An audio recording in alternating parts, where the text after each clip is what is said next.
Wow, feels weird to use the left hand. What's going on, guys? How we doing? Oh boy.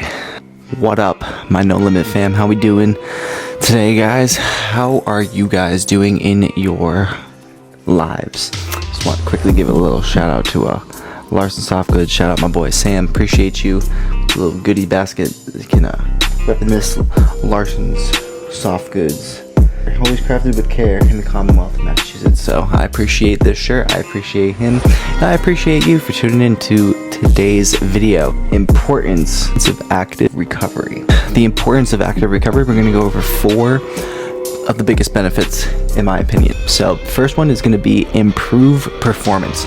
So active recovery such as stretching, foam rolling, lunging, or even a light jog or a bike ride, it's going to promote a lot more blood flow to the working tissues in the muscles. This allows for quote unquote fresh blood and oxygen to consistently move in and remove any bad cell waste. So overall, this just means that the more you do these type of active recoveries, it's actually going to improve just your overall performance. So it might be in a big moment, it might be in the small things, you just never know. But this is just for overall improvement. Alright, number 2 is it reduces stress. This is something that everyone goes through and should be treated consistently. There's actually a lot of ways that active recovery and stress relate, and if done properly, you can overall reduce your stress levels. So listen up, this is something that I actually struggled with for a couple years. 3 specifically was back pain and lower back pain. For the longest time, thought it was genetics, but it actually took me 2 years to realize that I just didn't do enough active recovery. When I did that, my overall back pain did go away, and a lot of the physical stress that came with it went away too. And when you are physically stressed out, a lot of the time it can lead to mental, and to this day I still do not use a weight belt, so maybe I haven't learned my lesson. Number 3, prevents overtraining. So this is a good one, and it's actually really important because I know a lot of people like this, but if you're someone like me, you feel very weird if you decide to take a day off of training. This is because your body and your mind, they're in sync with consistency, baby. Set aside all jokes. You feel as if taking off one day, you're gonna lose either your gains or you're gonna have a mental crash. And a lot of people that consistently go to the gym experience this. And yes, believe it or not, one day of not going, if you are a regular gym person, it can throw you off. Both mentally, maybe a little bit physically, and sometimes even nutritionally. It's always important to know that it's okay, because the situation is exactly like goalpost to a goalie. It's your best friend, meaning active recovery is there to back you up so you don't have to completely take a day off and suffer from something like this. According to UC Health, research, apparently I can't say that. Research, there we go, shows that low intensity exercise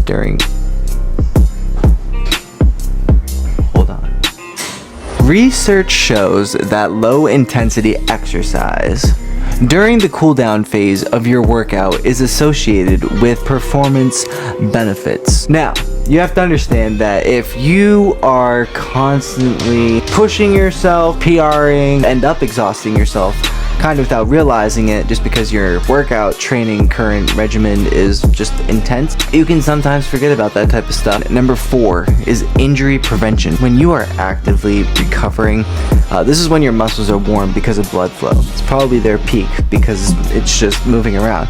This is the ideal time to use a massage gun, a foam roller, a heating pad, take an ice bath, or even a hot shower. And having 1 or 2 recovery days is way better being out for 1-2 weeks, even months. But you always have to remember, the more active recovery you do, the less fatigue you'll have, which means come the time that you are doing whatever it is you're doing, you'll be ready. You'll be ready, and you really shouldn't be that tired. Alright, so something that I'm starting with this channel, and something that I'm trying to get into basically in my adult life, learning and developing the skills and techniques it takes to be fast and accurate in self-defense.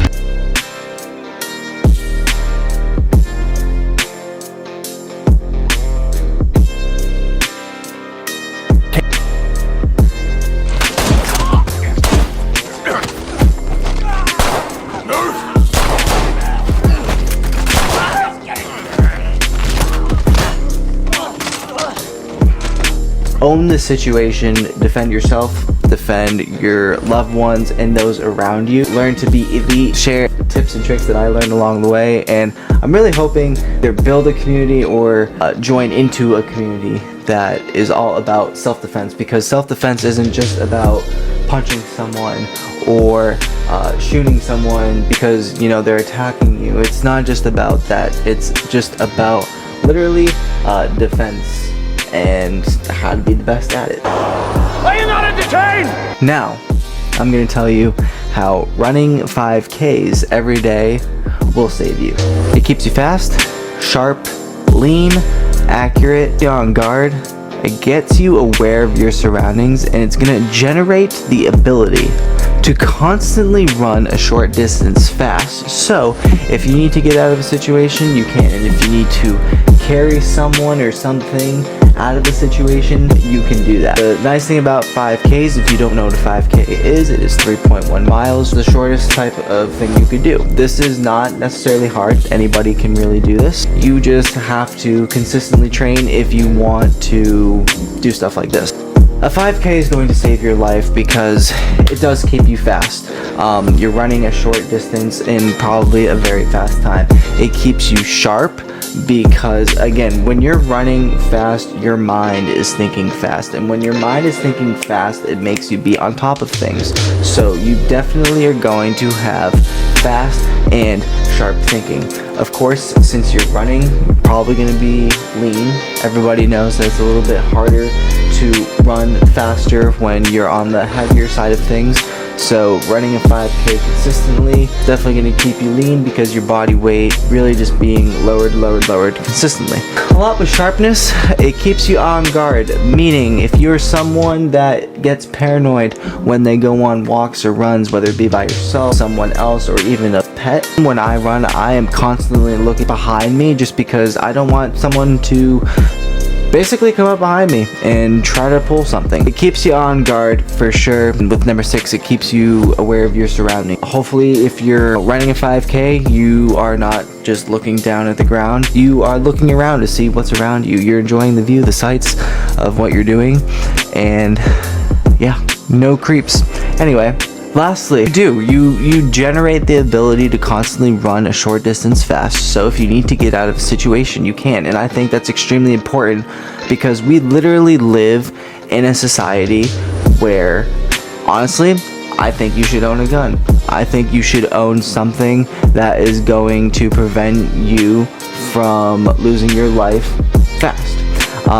If you're in a situation where you can own your life and save it and prevent it from happening, I am a firm believer that you should exercise a right that is part of our Constitution. This is about fitness and being able to get out of a situation. Look at how many different school shootings have happened just in the last year alone, last half year alone, really the last few years alone.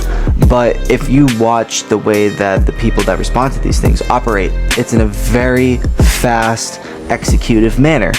And I'm not saying you need to be military in order to do that, or, you know, law enforcement, but I'm just simply saying, if you consistently exercise to the point where you understand that you're becoming a better individual, both physically and mentally, this is the type of stuff that's going to help you, and it can lead you to saving your life or your family's life. If you're interested in that type of stuff, you should definitely try to do these things. That is how running a 5K is going to save your life, man, because you're going to be able to get the hell out of that situation and endure whatever it is you're about to. We're going to run through a dope montage basically of the 5Ks. Hopefully it gives you guys some inspiration, a little bit of motivation, and I'm also going to show you some of the products I've been using to help me fuel for these types of runs / races and challenges. Link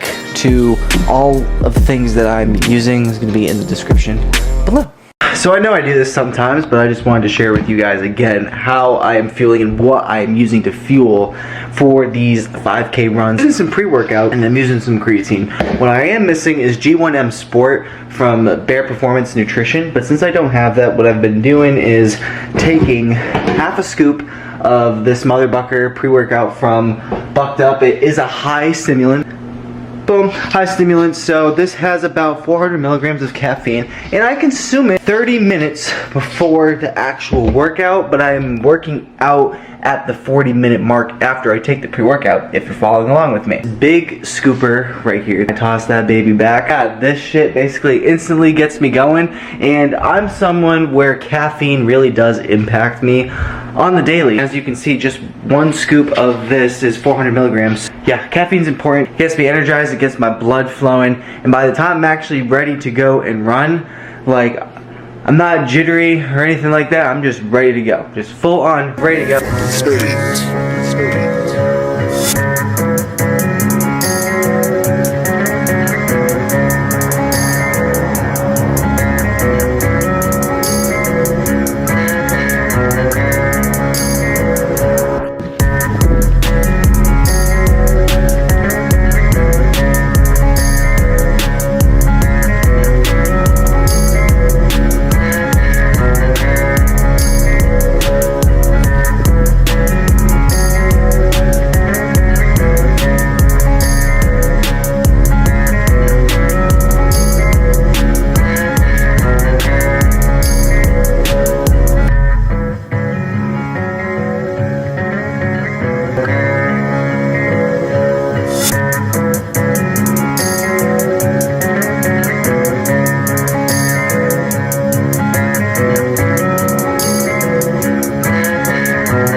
Alright, run complete. Went a little bit over the 5K mark, but we've got 3.39 miles in 34 minutes, so it's not bad.